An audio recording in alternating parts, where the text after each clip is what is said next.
رجعنا تاني لقصر الملك والفرسان اللي فيه، بس المرة دي هنلف في عالم القصور كله، هنكتشف ايه اللي بيحصل لما نمشي في الاتجاهات المختلفة داخل المملكة. ومملكتنا هي الجدول الدوري.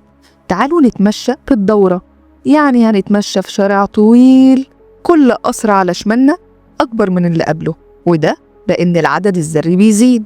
كل ما نتحرك من قصر الأقلاء اللي الفرسان فيه وحيدين وضعفة ناحية قصور الغازات النبيلة اللي محصنة ومقفولة تماما، هنلاحظ الآتي: شحنة الملك اللي هي النواة بتزيد وبيشد الفرسان ناحيته أكتر وأكتر. الغرف اللي في القصر بتفضل زي ما هي، لكن الفرسان بيتشدوا أقرب للملك، يعني المسافة بينهم وبين الملك بتقل، وده لأن نصف القطر الذري بيقل، وبالتالي الملك بيقول أنا مسيطر على الفرسان دي، واللي عايز يخرجهم لازم يدفع طاقة كبيرة جدا. المعلومة المهمة إن كل ما نتحرك من اليسار إلى اليمين في الدورة جهد التأيم بيزيد، لأن الملك بيشد الفرسان بقوة أكبر. شحنة النواة الفعالة بتزيد. الغازات النبيلة في آخر الدورة بقت أقوى القصور وأصعب القصور إنك تخرج منها فرسان.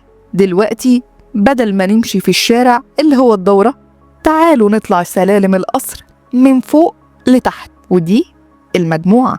كل ما ننزل طابق لتحت في المجموعة القصر بيكبر والملك بيبني طوابق أكبر، ودي مستويات طاقة جديدة. كل طابق جديد بيكون بعيد عن الملك، قاعد تحت في الدور الأرضي.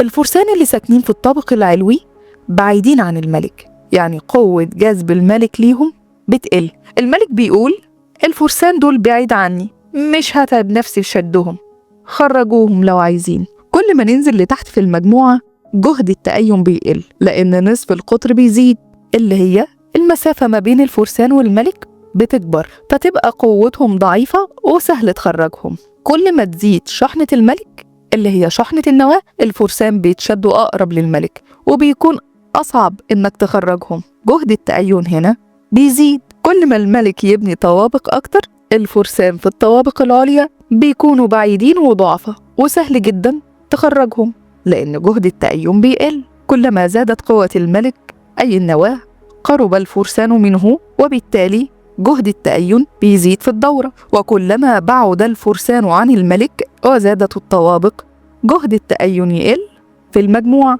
وهنا عرفنا إن جهد التأين يتناسب عكسيا مع نصف القطر الذري. فاهمين مملكتي بتتحكم في كل حاجة؟ الفرسان الأقرب ليا هم الأصعب خروجا والبعيدين مش فارقين.